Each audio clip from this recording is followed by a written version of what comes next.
வேளாங்கண்ணியிலேருந்து 2, 3 மீனை எனக்கு பிடிச்ச மாதிரி மீனை வாங்கி அதை கூடவே கட் பண்ணி வாங்கி எடுத்துக்கிட்டோம். கூடவே எங்களுக்கு சமைக்கிறதுக்கு தேவையான தேங்காய், வத்தல் பொடி, மல்லிப்பொடி எல்லா பொடியும் வாங்கிக்கிட்டு நாங்கள் ரூமுக்கு வந்தோம். ரூமுக்கு வந்து தடபடலாக சமைக்கிற வேலை நடந்துட்டு இருந்து தேங்காவை அம்மாவும் மில்சியம் திருவிட்டு இருந்தாங்க.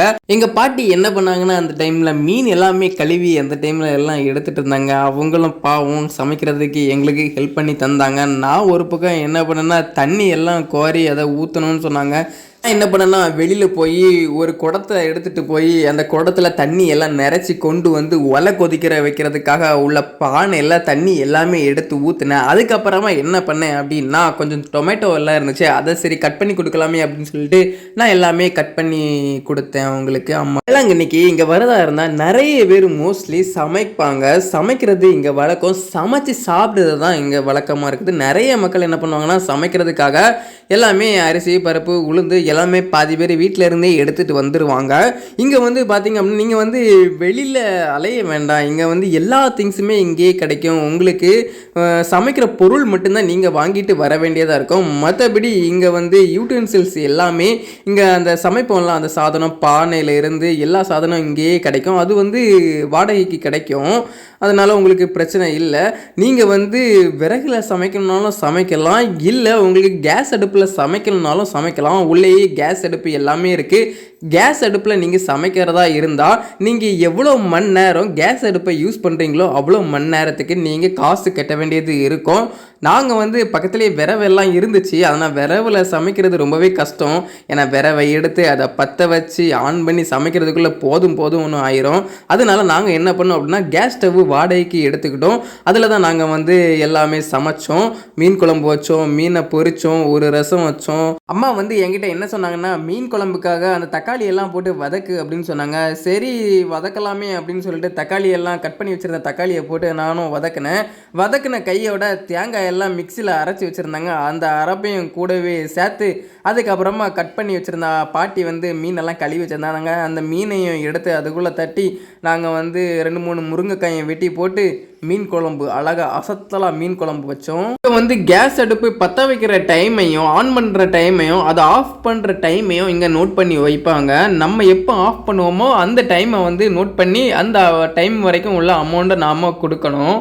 மீனை பொரிக்கிறதுக்கு வந்து எல்லாமே வத்தல் மிளகு பொடி எல்லாமே தட்டி ஒரு பக்கம் மீனை எல்லாம் பொரிச்சு எடுக்கிறதுக்காக கடை எல்லாம் ரெடி பண்ணி சூடு பண்ணி மீனை பொரிச்சு எடுக்க நாங்கள் ஸ்டார்ட் பண்ணோம். எல்லாமே ரெடி ஆனதுக்கு அப்புறமேட்டு எல்லாமே எடுத்து மேலே கொண்டு போனோம், ரூமுக்கு கொண்டு போனோம். ரூமில் வச்சு நான் சாப்பிட ஆரம்பிச்சிட்டேன். நாம் சமைச்ச சாப்பாடு ரொம்பவே அருமையாக டேஸ்ட்டாக இருந்துச்சு. சாப்பிட்டு முடித்ததுக்கு அப்புறமேட்டு நான் வெளியில் போனேன். வெளியில் நான் மட்டும்தான் போனேன். அம்மா நீங்கள் வேளாங்கண்ணிக்கு ரீச் ஆகிட்டீங்க அப்படின்னா எந்த டைமில் எப்போ மாஸ் நடக்கும் அப்படின்னு சொல்லிட்டு போர்டில் எழுதி போட்டிருப்பாங்க. அந்த டைமை பர்டிகுலர் டைமில் வந்து மாசு கரெக்டாக ஸ்டார்ட் ஆகிரும். மோஸ்ட்லி மார்னிங் கண்டிப்பாகவே இருக்கும்.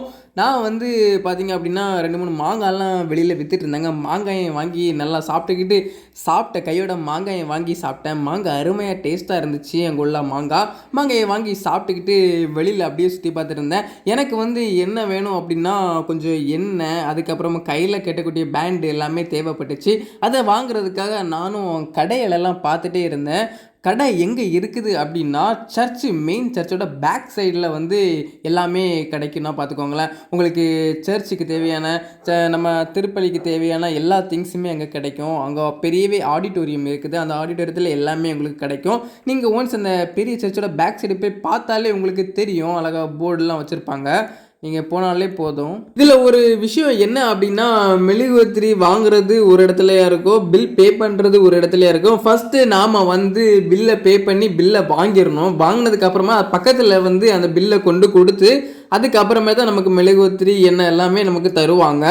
ஸோ உங்களுக்கு ஜெபமாலை இந்த மாதிரி திங்ஸ் வாங்கணும்னு சொன்னாக்கா இங்கே வாங்க முடியாது. அதுக்குன்னு தனியாக பக்கத்துலேயே ஒரு இடம் இருக்குது. அங்கே தான் நீங்கள் ஜெபமாலை சுரூபம் அந்த மாதிரி திங்ஸ் வாங்கிக்கணும். ஆடிட்டோரியம் உள்ளே வந்து எல்லா சுரூபமும் பக்கவா அழகாக இருந்துச்சுங்க. எவ்வளோ அழகாக இருந்துச்சு தெரியுமா? சுரூபங்களும் சரி, புக்கும் சரி, ஸ்டால் அவ்வளோ அழகாக இருந்துச்சு.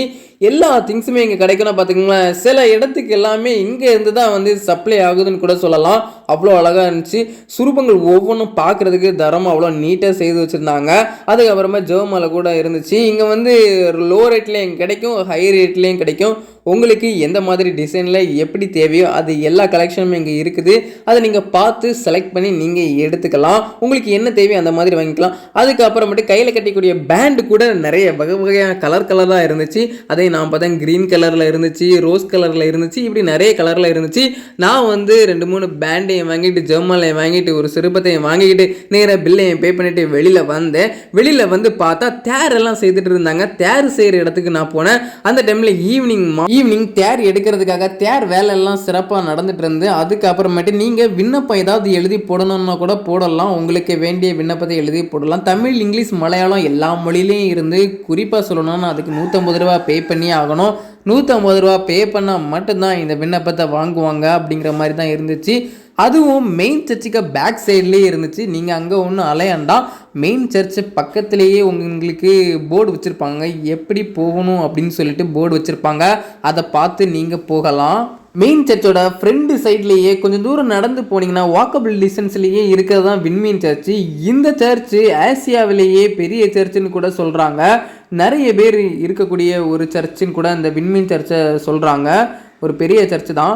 அதில் வந்து பார்த்திங்கன்னா ஃப்ரண்ட் லுக்கு கூட அழகாக இருக்கும். இதில் உள்ளே போய் பார்த்திங்கன்னா நிறைய பேர் இருக்கிற மாதிரி வச்சுருப்பாங்க. இங்கே ஒன்று ஃபேமஸ்ஸு, இங்கே தண்ணி தான் ஃபேமஸ்ஸு. மாதா குளம் அதுதான் இங்கே ரொம்பவே ஃபேமஸ். அற்புதங்கள் அதிசயங்கள் நடக்கிற இடம் இந்த மாதா குளத்தில் தான். இந்த மாதா குளத்துக்குன்னு சொல்லிட்டு ஒரு தனி ஹிஸ்ட்ரியே இருக்குது. இந்த குளத்து சைடில் தான் மாதா காட்சி கொடுக்குறதுன்னு வேற சொல்கிறாங்க. அந்த டைமில் இந்த சர்ச்சுக்கு பெரிய ஒரு ஹிஸ்ட்ரியே இருக்குது. வேளாங்கண்ணி சர்ச்சுக்குன்னே ஒரு தனி ஒரு ஹிஸ்ட்ரியே இருக்குது. நாகப்பட்டினத்தில் உள்ள வேளாங்கண்ணி கோயிலுக்கு ஒரு தனி ஒரு ஹிஸ்ட்ரியே இருக்குது. அதுதான் இங்கே சிறப்பு வாய்ந்த ஒன்று.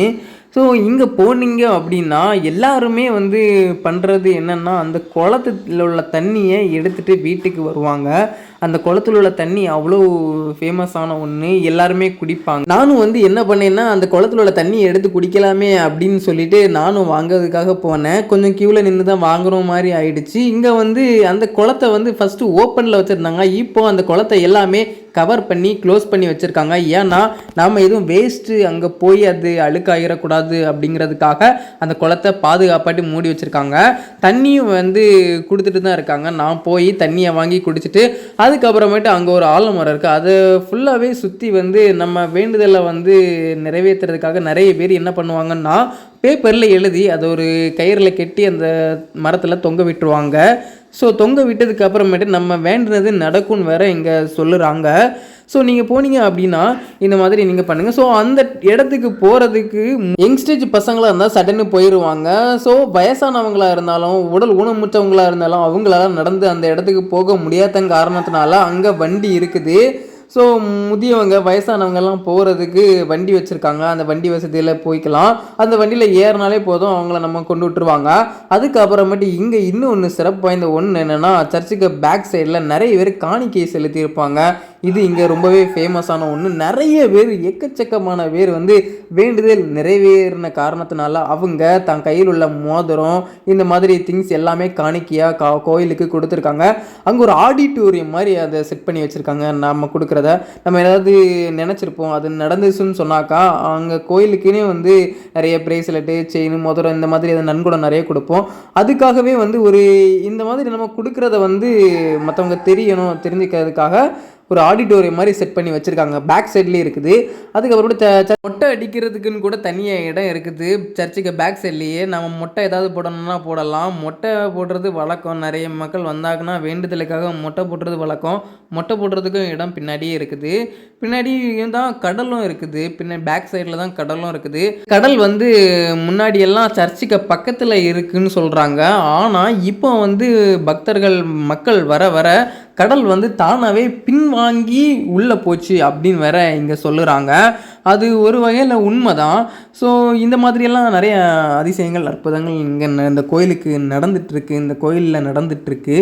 ஸோ நம்ம வந்து பார்த்திங்க அப்படின்னா கொஞ்சம் தூரம் நடந்து தான் கடலுக்கு போகணும். நான் வந்து ரொம்ப தூரம் நடந்து கடலுக்கு வந்து நிறைய திங்ஸ் எல்லாம் வாங்கிட்டு தான் கடலுக்கு வந்தேன். கடலில் வந்து நல்லா ஒரு குளியலை போட்டேன். நிறைய பேர் இங்கே குளிச்சுட்டு இருந்தாங்க.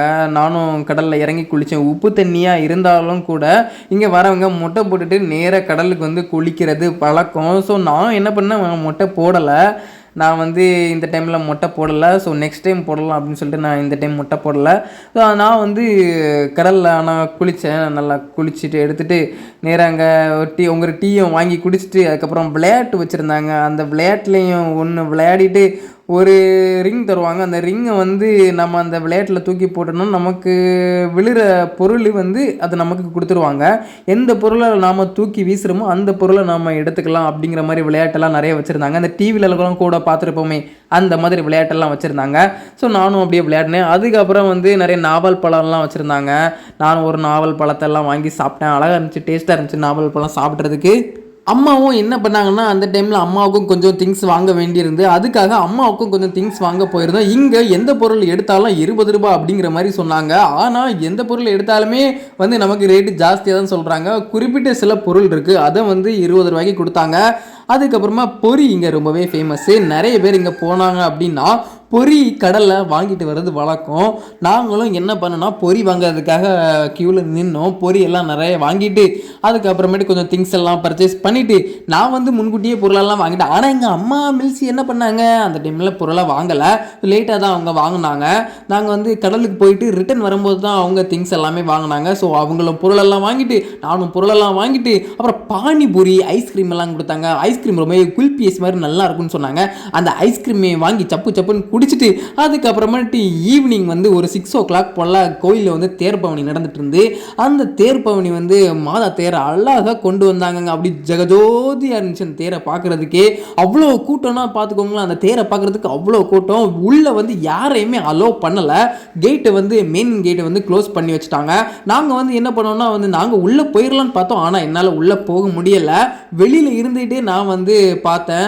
ஜன்னல் மேலே தொங்கிட்டே நான் வந்து கம்பி மேலே பிடிச்சிக்கிட்டே நான் வந்து அந்த தேரை அலங்கார தேரை நான் பார்த்தேன். ஸோ நிறைய பேர் என்ன பண்ணாங்கன்னா வீடியோலாம் எடுத்து வச்சுக்கிட்டாங்க. நானும் வீடியோ எடுத்தேன். அவங்க என்ன சொன்னாங்க அப்படின்னா மொபைலில் கூட வீடியோ எடுக்கக்கூடாது அப்படின்னு சொன்னாங்க. நான் என்ன பண்ணேன், நான் சும்மா இருப்பேன்னா நான் வீடியோ எடுத்துகிட்டு தான் இருந்தேன். ஸோ அந்த தேரை பார்க்குறதுக்கு அவ்வளோ அழகாக இருந்துச்சுங்க. அதுக்கப்புறமா என்ன பண்ணும், ரொம்பவே டயர்ட் ஆகிட்டு என் கூட வந்து எங்கள் பாட்டியோட தொல்லை இருக்கே, அது இவ்வளோ தூரம் வரதுக்கு முன்னாடி அது கை வலிக்கு காலு வலிக்குன்னு சொல்லி அது மலர்ந்தாச்சு. என்னை எப்படியாவது வீட்டுக்கு கூட்டிகிட்டு போயிருங்க, ரூமுக்கு கூட்டிகிட்டு போயிருங்கன்னு ஒரே கத்தகம். சரி வேறு என்ன பண்ணால் 6 மணி ஆனதுக்கு அப்புறமேட்டு நாங்கள் அந்த தேரையும் பார்த்துக்கிட்டு நேராக ரூமுக்கு வந்தோம். சர்ச்சில் உள்ள நாங்கள் ரூம் எடுத்திருந்தோம் இல்லையா, அந்த ரூமுக்கு நாங்கள் வந்தோம். இங்கே வந்து நிறைய ரூம் இருக்குது, ஆசிசி லூகாஸு நிறைய ரூம் இருக்குது. நாங்கள் ஆசிசி ரூமில் தான் தங்கியிருந்தோம். நைட்டு ஒரு குட்டி தூக்கத்தை போட்டு காலையில் எழுப்பி நியூஸ் பேப்பரை வாசிச்சு அப்புறம் அம்மா டீ கொடுத்தாங்க. டீயை வாங்கி குடிச்சிட்டு அம்மா வந்து பாட்டில் எல்லாம் தண்ணி நிரப்பிட்டுவான்னு சொல்லிட்டு பாட்டிலை தந்து வெளியில் விரட்டி விட்டுட்டாங்க. சரி அம்மா சொன்ன காரணத்துக்காக வெளியில் பாட்டில் எடுத்துகிட்டு வந்து கியூவில் நின்று தான் தண்ணியை பிடிக்கணும் மாதிரி ஆகிட்டு கியூவில் நின்று தண்ணியை பிடிச்சிட்டு காலையில் வந்து பிரேக்ஃபாஸ்ட்டை வந்து நாங்கள் வந்து கடையில் தான் வாங்கி சாப்பிட்டோம். இட்லி வாங்கி சாப்பிட்டோம். நாங்கள் வந்து சமைக்கலை, ஏன்னா அந்த டைமில் வந்து சமைச்சிட்டு இருந்தால் ரொம்ப லேட் ஆகும்னு சொல்லிட்டு நாங்கள் சமைக்கலை. அதனால் நாங்கள் ஹோட்டல்லே வாங்கி சாப்பிட்டோம். மொத்த நாள் ஒரு நாள் தான் நாங்கள் சமைச்சோம். மறுநாள் காலையில் வந்து இட்லி வாங்கி சாப்பிட்டுக்கிட்டு நேராக அம்மா சர்ச்சுக்கு போகலான்னு சொல்லிட்டு பூவை வாங்கி அம்மாவும் மில்சியும் தலையில் வச்சுக்கிட்டாங்க. அப்புறம் நாங்கள் 3 பேருமா சேர்ந்து நடந்து சர்ச்சுக்கு போனோம், மாஸ் அட்டன் பண்ணோம்.